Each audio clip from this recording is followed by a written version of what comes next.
Hello good morning and नमस्ते। म फेरि पनि आइसकेको छु रबिन नयाँ भ्लग लिएर। आज चाहिँ हङकङमा हामी गाउँतिर जाँदैछौँ। नेपाली पाराले सुँगुरको मासु काटेर सुँगुरको मासु लिएर दसैँ मनाउने हिसाबले आउँदैछौँ। अब हामी अहिले चाहिँ जाँदैछौँ। गर्मी एकदमै ज्यादा भइरहेछ। अब यहाँ हाम्रो बहिनीहरूले चाहिँ अब चिसो खाने प्लान, अब यहाँ अगाडि ठ्याक्क हामी 7-11 छ कि ओके सप छ, ओके सप रहेछ। अब ओके सपमा गएर चाहिँ हल्का चिसो ड्रिङ्क्स पोखरी खाएर इनर्जी बिल्ड गर्ने अरे बहिनीहरूले। अहिले चाहिँ ड्रिङ्क्स लिएर अब अगाडि ड्रिङ्क्स खाँदै बढिरहेको छौँ ट्रेन स्टेसनमा। यो चाहिँ भित्र छिर्दैछौँ। अब सुक्छ भाइ पछाडि आउँदै बहिनीहरू चिसो, मैले पनि मोनिस्टर लिएको छु।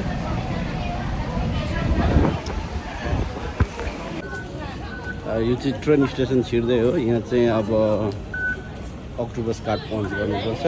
यहाँ हाम्रो भाइ पनि जाँदैछ। ट्रेन स्टेसन छिर्दै हो ट्रेनमा। अब यस भाइ, ट्रेन बिजी छ।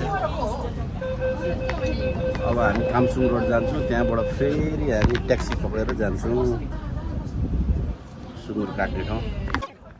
ल्याएर नेपाली पाराले पकाएर खाने त्यो भिडियो पनि हाल्नेछु। अहिले हामी सुँगुर मार्ने ठाउँतिर अब नेपाली पाराले मारेर मासु भाग लाएर बोकेर घर घर जाने हो। अनि अब यहाँनिर फर्म आइपुगेका छौँ हामी। अब यहाँ फर्मभित्र छिर्नेछौँ हामी। त्यस पछाडि फाइनली हामी फर्मभित्र छिरेका छौँ भर्खरै। अब हामी केही समयपछि हामी सुँगुर मार्ने कार्यक्रम हाम्रो सुरुवात हुने नै छ। यहाँ चाहिँ हाम्रो ड्रिङ्क्सहरू के खाने छानेर खाने व्यवस्था रहेछ यहाँ फर्ममा पनि। यो चाहिँ एकदमै खुसीको कुरो हो। अनि यो हाम्रो सुँगुर काट्ने बनाउने ठाउँ, मासुहरू काटेर राख्ने भाग लाउने एरिया यिनीहरू हो। अनि त्यस पछाडि गएर चाहिँ अब हाम्रो सुँगुर चाहिँ कुन हो त भनेर देखाउँदाखेरि सुँगुरलाई चाहिँ यताबाट बिस्तारै गएर हामीले उता खोरतिर जानेछौँ। यो साइडमा बसेको कालो सुँगुर चाहिँ आजको हाम्रोको खुराक यही हो, कालो सुँगुर। र चाहिँ यही साइडमा बसिरहेको यो ठुलो चाहिँ हाम्रै अरे। अब यसको एकछिन मैले बाहिर निकालेपछि पनि खाने यहाँ छ। अब सफ्ट ड्रिङ्क पनि छ यहाँ।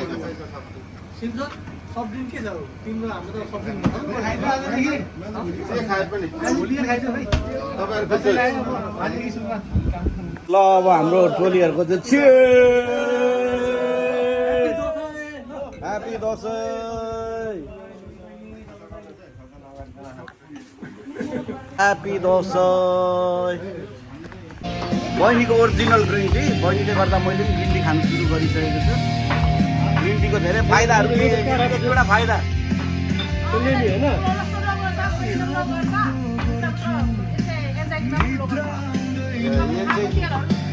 यो सबैको चाहिँ भाइ हाम्रो ताङसाङ भाइ चाहिँ भर्खरै आइपुगेको। हाम्रो ताङसाङ भाइ भर्खरै आइपुगेको छ। यहाँ यता छ हाम्रो गाइजहरू। यस ल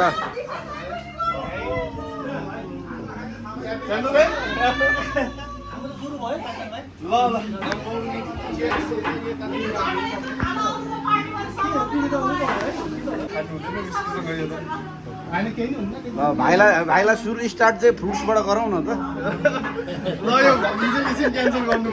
यो चाहिँ सबै हाम्रो टिम भेला भइसकेर हामीले टिमको तस्बिर लिएको। यो तस्बिर पछाडि फेरि तपाईँहरूलाई भिडियो त जारी नै रहने नै छ। फोटो झकास छ। ल अब यसलाई चाहिँ अब पोलपाल सुरु कार्यक्रम हुँदैछ।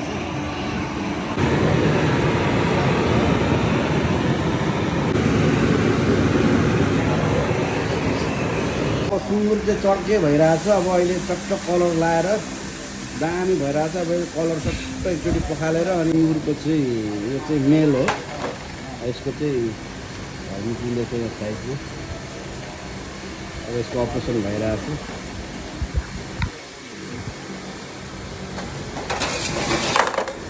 यस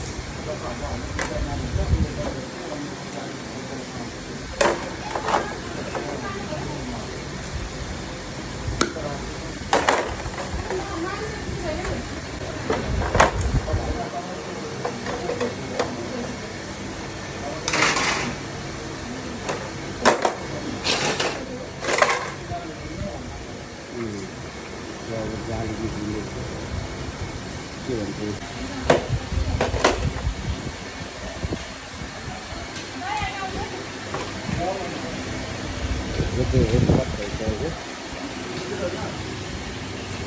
कलेजको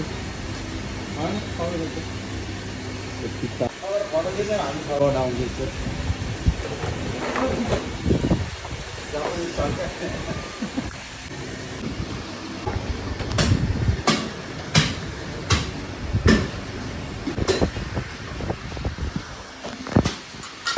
एकैछिनमा यसलाई चाहिँ पिस गरेर अब टक्क मासु भाग लाउने बेला हुन लाग्यो त्यो चाहिँ टक्क तिग्रा काटिएर छुट्टिएको छ अब बिस्तारै यसरी नै पिस पिस गर्नु अब 2 पिस भइसकेको छ अब यसलाई पनि 2 पिस बनाएर टक्कसँगले फेरि अनि अब हाम्रो यहाँबाट चाहिँ पोल्ने पकाउने मासु निस्किन्छ मासु चाहिँ यो रेडी भयो अब यसमा चाहिँ काम प्लस हुँदैछ काम पनि बन्दैछ यो चाहिँ पोलेर खाने हो अनि पकाएर खाने चाहिँ उता कटिङ हुँदैछ त्यो पनि देखाउँछु अहिले यो चाहिँ पकाउने मासु हो यो काटेर रेडी छ यसमा अब हल्का ब्लड पनि लगाएर 15 भाग लाग्दैछ यहाँ अब यो सुरुवात हो यो टाउको मासुहरू हाम्रो बसेको मासु भाजी हुँदैछ यहाँ टक्क रहेको छ कलेजो कोक्सो निगौला फियो मुटु पोल्ने मासु चाहिँ यहाँ म्यारिनेट हुँदैछ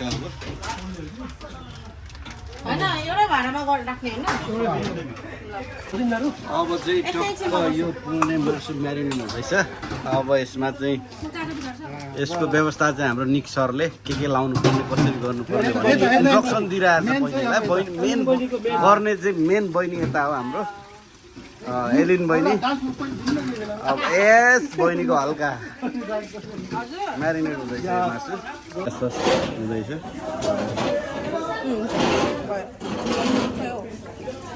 त्यस्तै गरेर यहाँ अदुवा लसुन कागती अनि यहाँ चाहिँ जिरा धनियाँ पकाउनको लागि टमाटर खुर्सानी प्याज धनियाँ रेडी छ अब भाग लाग्दैछ यहाँ चाहिँ अब मासु लगभग भइसकेको छ अहिले चाहिँ यो दसैँ सुँगुर अहिले भर्खरै ढालेको फ्रेस सुँगुरको मासु अघि म्यारिनेट गरेको मासु यही हो यो चाहिँ लोकल अब पोलपाल सुरु हुँदैछ अब पोल्ने चाहिँ हाम्रो यता निक्सर हुनुहुन्छ उता अगाडि हाम्रो ताङसाङ भाइ चुनु बहिनी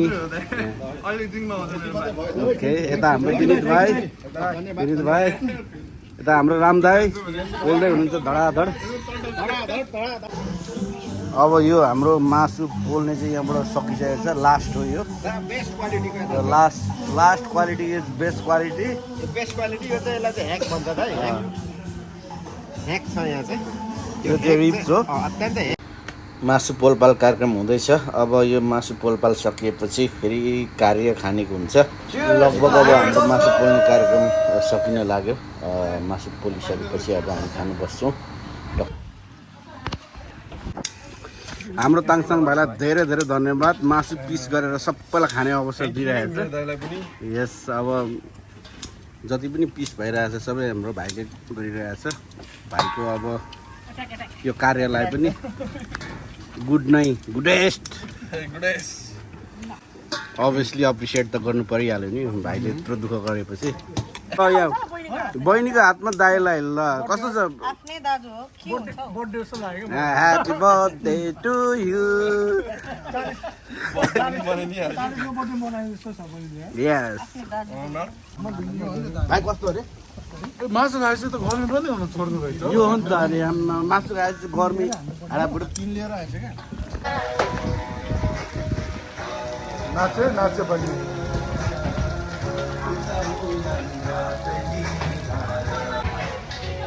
मासु पोलपाल कार्यक्रम हुँदैछ यहाँनिर धडाधड है हाम्रो दिपक भाइ पूर्ण अनि यहाँ हाम्रो यस विनित भाइ ह्याप्पी दसैँ राम भाइ ल ह्याप्पी दसैँ भाइ ह्याप्पी दसैँ ल मासु चाहिँ धडाधड एकदम उयो भइरहेछ जुसी अचार यो साग तर मासु खाएपछि गर्मी अब यो चाहिँ मासु एट्याक यसलाई चाहिँ टक्क योमा चोपेर अब यसलाई टक्क यहाँ लाएर अनि यसलाई चाहिँ टक्क यस्तो रेडी गरेर यस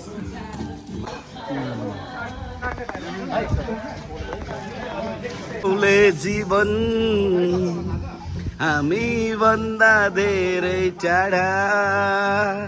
हाम्रो सुक्सा भाइ बहिनी भाइ यस ह्याप्पी दसैँ।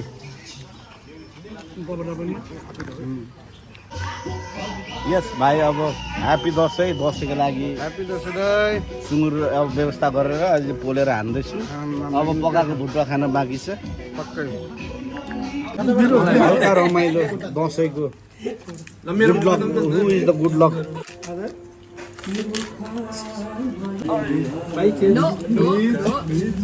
मेरो लक हेर्नु के छ। हाम्रो भुटुवा चाहिँ यस्तो रेडी भइरहेको छ। भुटुवाको अब सेप चाहिँ हाम्रो बहिनी एलिन बहिनी के साथमा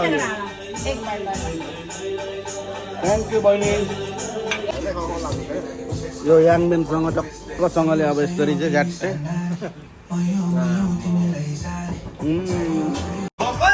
फाइनली टिम चाहिँ यहाँ गएको चटनी।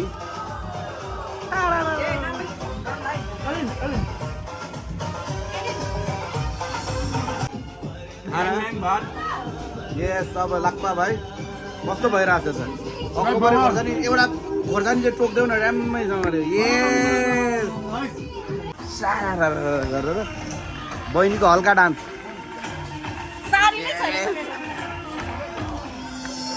अब यो चाहिँ मेरो खाना हो।